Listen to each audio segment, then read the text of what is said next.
할렐루야. 귀한 자리에 오셔서 함께 예배하는 여러분들, 우리 마음속에 또 주님이 주시는 큰 위로와 소망, 또 감사가 차고 넘치는 이때인 줄로 믿습니다. 지난 10월 26일 날, 한 달 반도 더 됐죠. 네덜란드에 있는 헤이그에 있는 베델 교회라고 하는 아주 자그마한 아름다운 예배당을 가지고 있는 그런 교회인데, 그 교회에서 오후 1시 30분에 예배가 시작이 되었습니다. 오후 예배예요.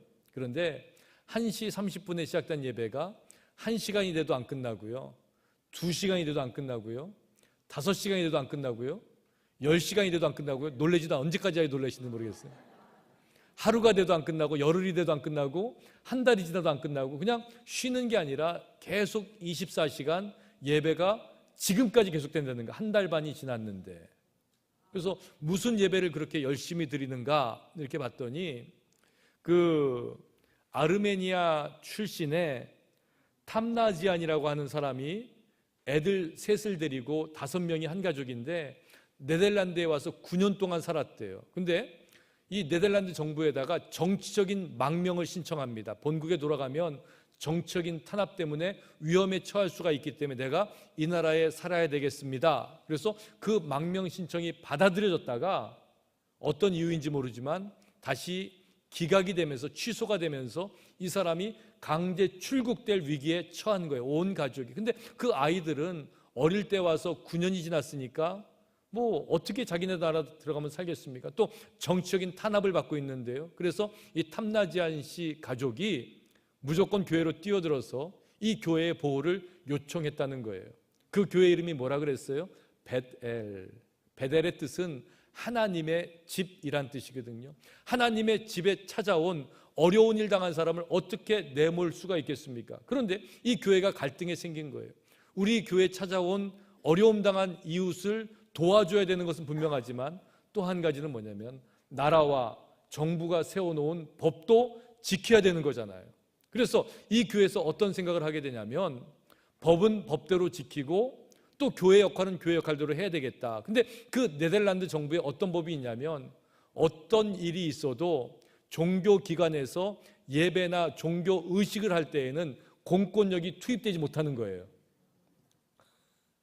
그러니까 그 교회가 예배를 드리는 한 그 사람들은 안전하게 보호받을 수 있는 거죠. 그래서 그 예배를 10월 26일 오후 1시 30분에 시작해가지고 지금까지 그 예배를 계속 드리고 있어요. 한 사람이 하는 게 아니라 그 이야기가 소문이 나니까 그 지역에 있는, 아니 멀리서도 목사님들이 오시기 시작했어요. 왜? 혼자서 어떻게 다 예배를 몇 시간 몇 날을 드리겠어요. 그래서 지금까지 수백 명의 목사님들, 신부님들이 앞에 서가지고 설교하고 찬양을 인도하고, 그러면서 적게는 2명이 앉아있고 많게는 100여 명이 앉아서 예배를 계속 드리고 있다는 거예요. 그런데 놀라운 일이 벌어지는 거예요. 물론 그분들은 그 보호하고 있는 그 탐나지안 씨 가족이 그 망명 허가를 받아서 거기에 남아서 살게 되는 것을 바라고 그것을 크리스마스의 기적으로 알고 기도하면서 지금 기다리고 있지만, 그 전에 놀라운 일이 벌어지기 시작하는데, 어떤 일이 벌어지냐면 하나가 되기 시작하더라는 거예요. 그 전까지는 보수, 진보, 신학, 또 전통, 또 이런 여러 가지들 때문에 갈라져 있던 사람들이 이제는 하나가 되기 시작해서 한 하나님을 예배하는 거예요. 어떤 한 가족을 구해주고 살려주기 위해서 모인 사람들이 예배하다 보니까 그 모든 공동체의 마음이 하나로 모이는 아주 특별한 경험을 지금 하고 있다고 하는 거죠. 결국 예배는 뭐냐면, 예배는 갈라져 있는 것들을, 그 경계를 허무는 게 예배예요. 우리와 하나님 사이가 갈라져 있었는데, 세상과 사람들이 갈라져 있었는데, 아니 옆에 있는 사람과 내 마음이 갈라져 있었는데, 예배를 통해서 그 마음이 하나가 되고 예배를 통해서 그 경계가 허물어진다면 오늘 우리가 이 자리에서 예배하는 그 의미와 목적을 따를 수가 있는 거죠.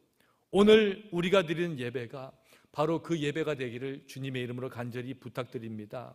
우리 안에 갈라져 있는 마음이 하나가 되고, 용서할 수 없었던 사람들이 용서하게 되고, 우리의 상처받은 마음들, 실망한 마음들이 하나로 채워져서 주님의 위로로 채워져서 그 주님으로 인해서 기뻐하고 주님으로 인해서 만족한 이 예배가 되시기를 주님의 이름으로 간절히 축원합니다.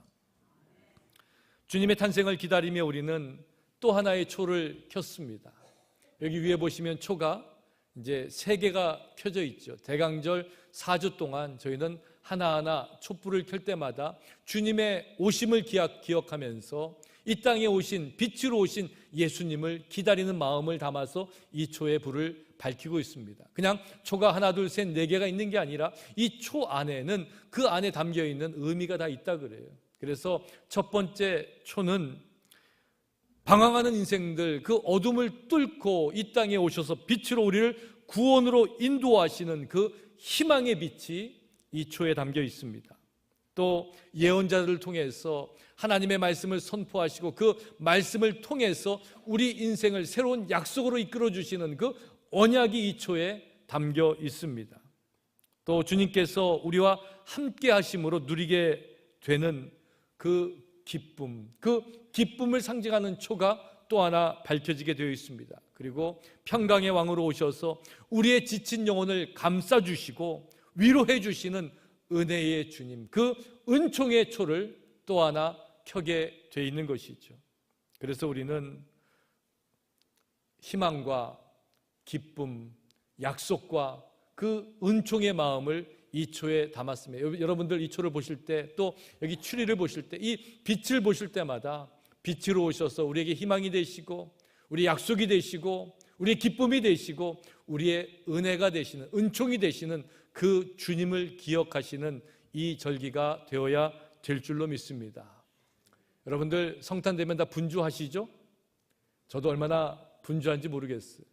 그냥 식사 같이 해야 될 자리도 많고요. 또 방문해야 될 곳도 있고 또 모임도 여러 개가 자꾸 만들어지고 있습니다. 그런데 세상은 성탄 준비를 어떻게 하는가 봤더니 쇼핑하고요. 또 파티하고요.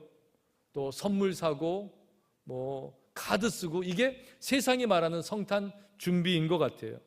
그런데 정작 우리는 무엇을 준비해야 되냐면 성탄의 참된 의미를 찾아서 성탄에 예수님이 오셨는데 예수님이 오신 것을 기뻐하고 예수님 오신 것을 빌미로 내가 누리는 게 아니라 예수님이 이 땅에 왜 오셨는가를 기억하면서 그 예수님을 맞이할 준비를 하는 것.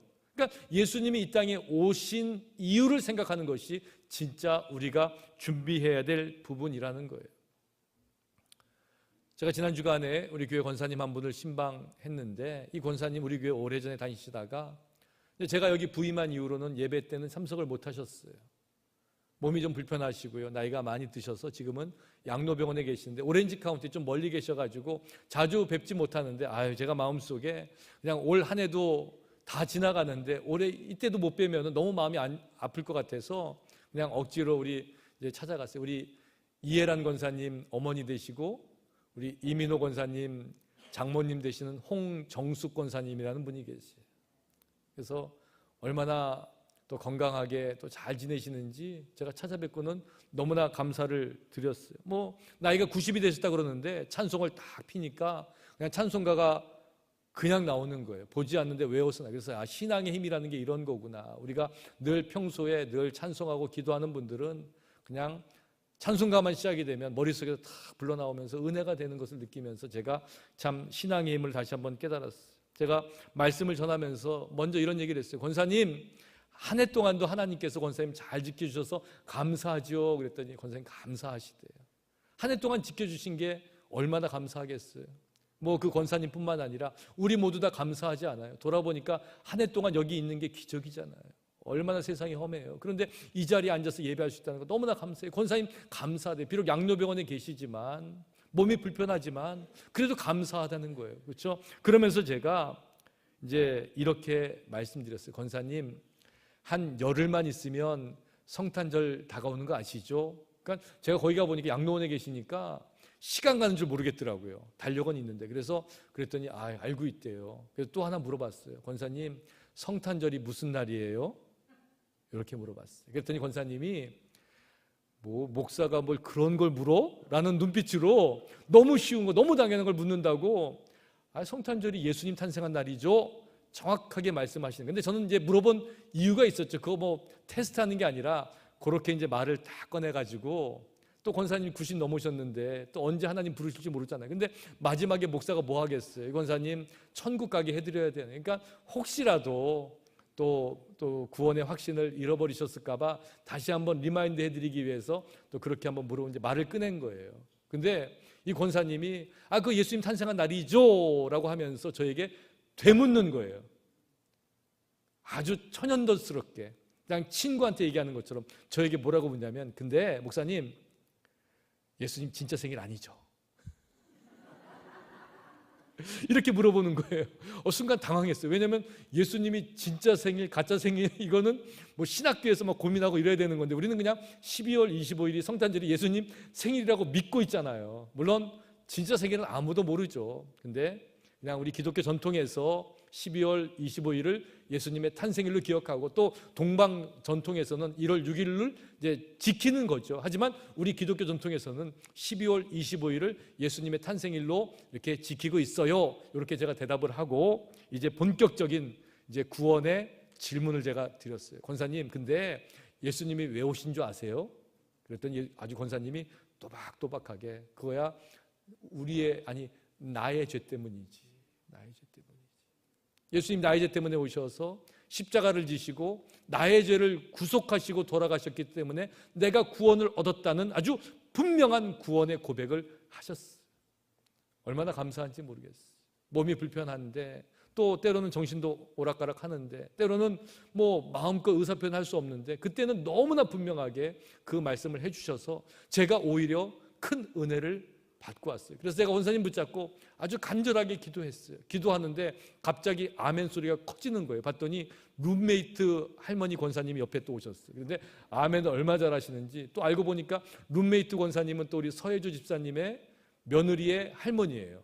그러니까 우리 서혜주 집사님의 또 사돈뻘이 되신다 그래가지고 그냥 같이 또 아멘 소리가 나가지고 그 생각을 하다 보니까 또 그 권사님 위해서 제가 또 기도해드리고 이러면서 그냥 그날 너무나 감사한 은혜의 시간을 가졌어요. 그리고 주기도문 하는데요, 하늘에 계신 우리 아버지라는 그 말을 하는데 그 말이 다르게 들리더라고요. 왜? 내 구원의 감격을 가지고 믿음의 확신을 가지고 우리 아버지를 부르니까 그 아버지가 그냥 아버지가 아니라 나를 구원하신 아버지, 나를 살려주신 아버지, 나를 사랑하셔서 그 아들을 이 땅에 보내주신 그 아버지라는 믿음의 고백이 그 안에 담기다 보니까 그냥 우리가 건성으로 하늘에 계신 우리 아버지 저저 해가지고 주기도문 내오는 게 아니라 한마디 한마디가 의미 있는 말이 되고 살아있는 말이 되고 우리 삶 속에서 역사하는 말이 되더라는 거예요. 나라와 권세와 영광이 아버지께 영원히 있사옵나이다 아멘 하는데 이것이 마치 천국의 소리처럼 제 마음속에 가로 세로 새기게 되었어요.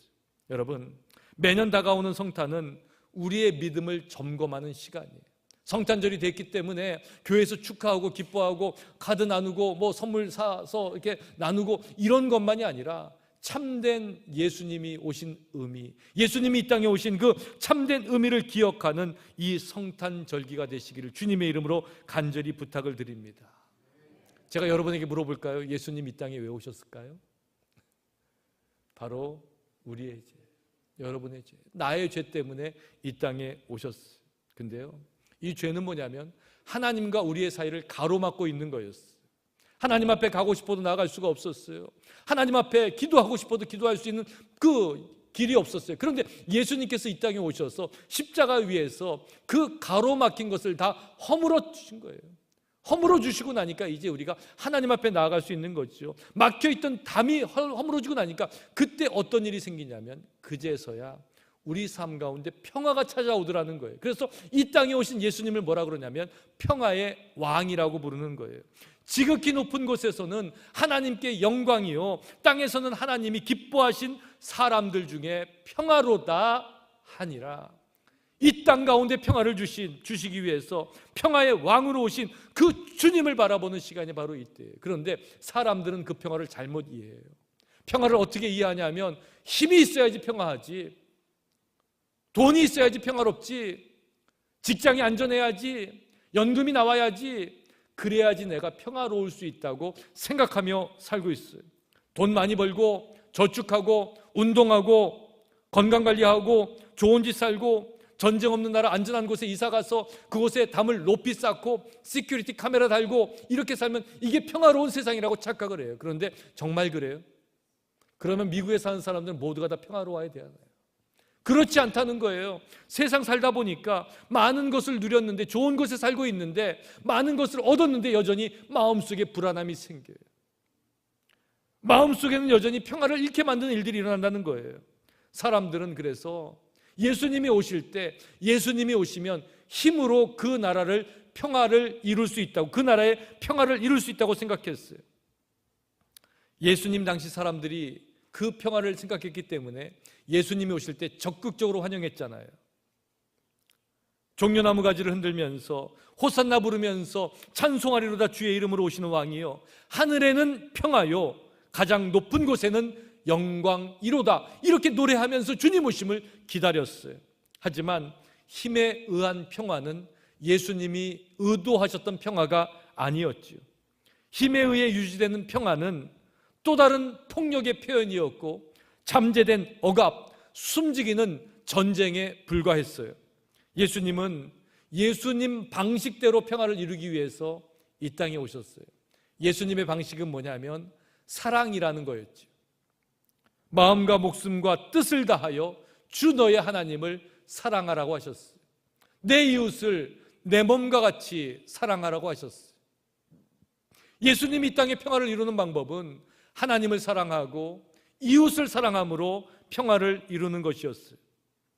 예수님의 오심을 맞이하는 우리들도 다른 예수님을 맞이하는 게 아니라 평화의 왕으로 오신 예수님, 사랑으로 평화를 이루겠다고 오신 그 예수님을 기다릴 수 있다면 우리 마음속에 바로 그 평화의 마음을 가지고 예수님을 모셔드려야 되는 거예요. 그 평화를 이루기 위해서 아기의 몸을 입고 이 땅에 오신 예수 그리스도를 찾아서 길을 떠난 사람들이 있었어요. 바로 오늘 성경에 나오는 동방 박사들이죠. 오늘 설교의 제목처럼 예수를 찾아 길을 떠난 사람들이었어요. 이들이 어디서부터 왔는지 성경은 정확하게 이야기하지 않아요. 그저 동쪽에서 왔다 그래요. 그래서 머리 좋은 어떤 한국 사람은 동쪽이라니까 멀리 동쪽까지 가가지고 한반도에서 출발했다고 하는 사람도 있어요. 그래서 또 그 거리를 재가지고 그게 9만리라나? 별을 따라 9만리, 뭐 또 책도 내신 분도 계시더라고요. 모르지만 우리는 정확한 건 뭐냐면 모른다는 거예요. 그냥 동쪽에서 왔다는 거예요. 이들이 어디서 출발했는지 모른다 그러면요, 얼만큼 걸어왔는지도 모르는 거예요. 1년을 걸어왔는지 한 달을 걸어왔는지 아무도 알 수가 없어요. 그런데 오늘 성경은 그 예수님을 찾아온 동방박사들이 예수님을 만나는 그 장면을 설명하면서 마태복음 2장 1절에서 무슨 말로 시작하냐면 헤롯 왕 때라는 말로 시작을 해요. 성경에서 어떤 때를 이야기할 때, 세상에 악이 가득할 때, 세상에 기근이 들 때 하면서 그 설명할 때 그 때가 의미하는 게 있지 않겠어요? 헤롯 왕 때가 의미하는 것은 어떻게 보면 세상의 힘, 세상의 권력, 세상 중심의 가치가 최고조에 달했을 때를 의미하는 것과 똑같아요. 왜? 그 헤롯 왕이 뭐라 그래요? 동방박사들에게 예수님이 어디에서 나셨는지 가는 길에 자기에게 알려달라 그랬어요. 그러면서 뭐라고 얘기해? 나도 가서 경배해야 되겠다. 사실 그거는 겉에 그런 말 한 거죠. 속마음은 뭐였어요? 예수님을 죽이려고 한 거예요. 그리고 실제적으로 나중에 그 지방에 있는 그 근처에 있는 그때 태어났던 한 2살 미만의 아이들을 다 죽였다는 기록이 남아 있잖아요. 왜 어린아이들을 죽여요? 왜 아기 예수를 죽여야 돼요? 자기의 권력, 왕됨을 도전하는 그 어떤 것도 용서할 수 없다는 거죠. 그만큼 자기의 정권을 위해서는 철저하게 다른 사람을 짓밟고 죽이면서 그 자리를 유지했던 사람이 바로 이 헤롯 왕이었어요. 나름대로 성공한 사람이었어요. 권력이 있었기 때문에 사람들이 있었을 거예요. 근데 그 사람들조차도 그 왕의 권력에 빌붙어서 또 다른 권력을 행사하려는 사람뿐이었어요. 당시 종교 지도자들이 그랬어요. 대제사장, 바리새인, 서기관들이 그랬어요. 이 사람들은 세상의 중심이 힘이고 그 힘의 중심에 로마가 있고 그 중심에 헤롯이 있고 그 힘을 가지고 자기들도 힘을 발휘하며 사는 것이 너무 달콤한 유혹이 되었어요. 그런 세상에 헤롯 왕 때에 예수 그리스도가 이 땅에 오신 거예요. 그런데 이 땅을 구원하러 오시는 분치고는 너무 초라하잖아요. 아기의 모습이 뭐겠어요? 뭔가 좀 멋있는 모습으로, 힘 있는 모습으로 오셔야 되는데 그때 오신 아기 예수, 그것도 예루살렘이 아니라 베들레헴, 그 변방에서 나신 분이에요. 헤롯 왕 때의 예수께서 유대 베들레헴에서 나심해라고 성경은 기록하고 있어요. 이제 예수님을 찾아 길을 떠난 동방박사들이 별을 따라서 예루살렘에 도착을 했어요. 저는 성경을 읽으면서 이들이 왜 예루살렘에 왔을까 생각을 해봤어요.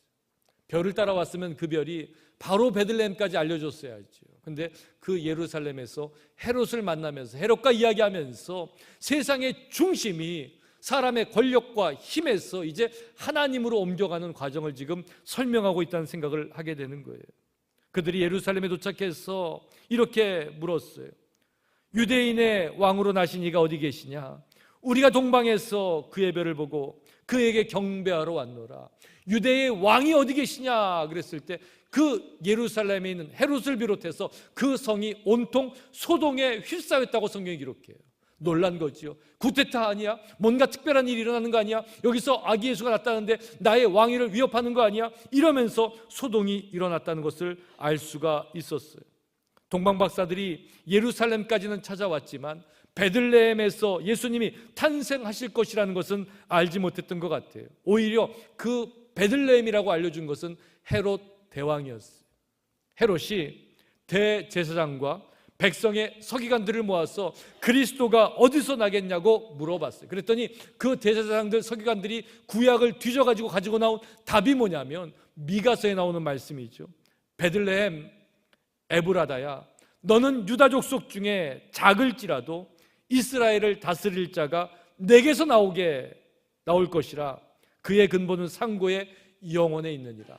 베들레헴아 에브라다야, 너는 유다 족속 중에서 작을지라도 이스라엘을 다스릴 자가 내게로 나올 것이다. 그 베들레헴을 이야기했어요. 그제서야 그 동방박사들을 예루살렘까지 인도했던 그 별이 또다시 베들레헴까지 그들을 인도했다고 성경은 기록하고 있어요. 동방박사들은 때를 알았어요. 헤롯은 장소를 알았어요. 때와 장소를 아니까 이제 예수님이 언제 어디서 탄생하게 되는 것을 안 거죠. 동방박사들이 그곳에 찾아갔을 때 그들은 가서 아기의 헤롯이 이렇게 묻는 거예요. 아기에 대하여 자세히 알아보고 찾거든 내게 구하여 나도 가서 그에게 경배하게 하라. 경배하게 하라는 것은 그냥 거짓된 마음이었죠. 속마음은 죽이려고 하는 거였어요. 여러분, 이런 말을 읽을 때마다 이중인격자야, 나쁜 사람이야, 어떻게 그런 말을 할 수 있어, 어떻게 겉과 속이 달라, 이렇게 이야기할지 모르지만 그 모습은 헤롯만의 모습이 아니에요. 바로 우리의 모습이에요. 이 시대를 살고 있는 우리들의 모습도 이렇게 다를 바가 없다는 거예요. 왜요? 우리도 자기의 권력을 유지하기 위해서, 자기의 자리를 지키기 위해서, 내 힘을 유지하기 위해서 세상을 향해서 거짓을 이야기하고 내 마음속에 있는 마음과 다른 마음, 다른 모습으로 살고 있다면 여전히 우리는 그런 마음으로 살고 있는 거죠. 경배하는 마음을 밀어요. 하나님을 만나는 마음을 믿어요. 양심이 하는 이야기를 그걸 감춰요. 그 마음에 있는 욕심을 채우기 위해서 이런 것들을 내려놓는 사람은 바로 헤롯과 같은 사람이에요. 성공, 야망, 권력, 능력, 명예, 이런 것들로 가득 찬 사람은 다른 사람을 경배할 필요가 없기 때문에 그래요. 문제는 우리도 그렇게 살고 있다는 거예요. 이제 우리가 예배의 자리에 나왔어요. 예배의 자리는요, 세상에서 추구하던 권력, 명예, 성공, 야망, 능력, 이런 것들을 추구하다가 지쳐서 좀 이제 교회 와서 위로받아야지, 기도하면서 좀 힘을 내야지, 이런 게 아니에요. 세상에서 추구하던 것들, 명예, 권력, 힘, 능력, 무엇이든지 간에 그 마음을 내려놓고 그 비어있는 마음 속에 하나님을 예배하는 마음으로 채우는 것이 바로 이 자리에 나와서 우리가 예배하는 목적이에요. 여러분, 세상에서 좋다고 하는 거예요.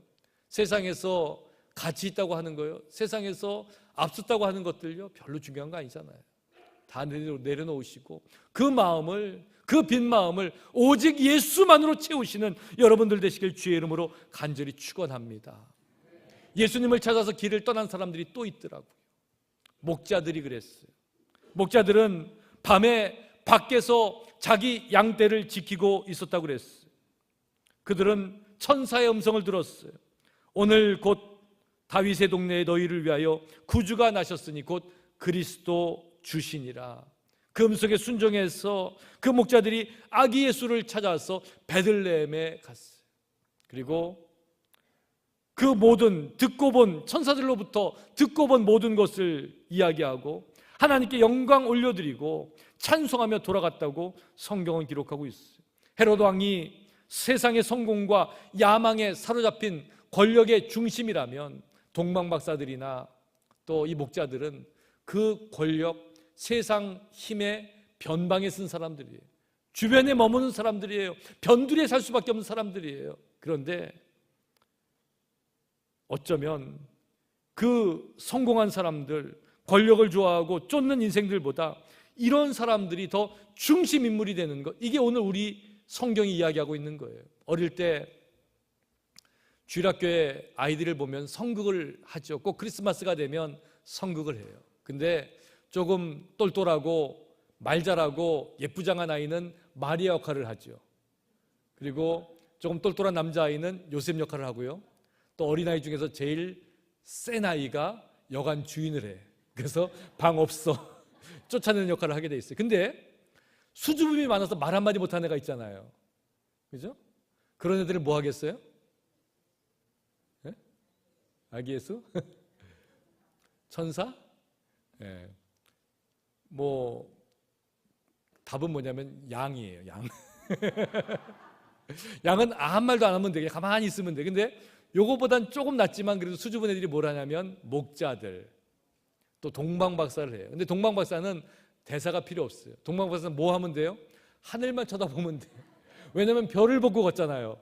그러니까 하늘을 쳐다보고 오다가 자기가 들고 있는 거 그냥 슬쩍 뭐 그냥 던지듯이 해놓고는 가버리는 거예요. 그래서 그게 또 아이들이 하는 연극의 재미잖아요. 근데 어떻게 보면 대사도 없어요. 중요하지도 않아요. 그런데 그런 사람들의 모습이 오늘 우리가 이야기하는 목자 또 동방박사의 바로 그 정직한 모습일 수도 있다는 거예요. 어디서부터 왔는지 몰라요. 얼마만큼 왔는지도 몰라요. 그런데 이 동방박사가 또 이 목자들이 그 아기 예수의 탄생의 첫 번째 증인으로 등장하는 것은 놀라운 축복이잖아요. 이 동방박사가 어디서 왔는지 언제부터 왔는지 몰라도요, 한 가지 분명한 것은 이들이 별을 보고 찾아왔다는 거예요, 여러분. 근데 별을 보고 왔다는 건 무슨 말이냐? 다른 말로 하면요, 밤길을 걸어왔다는 거예요.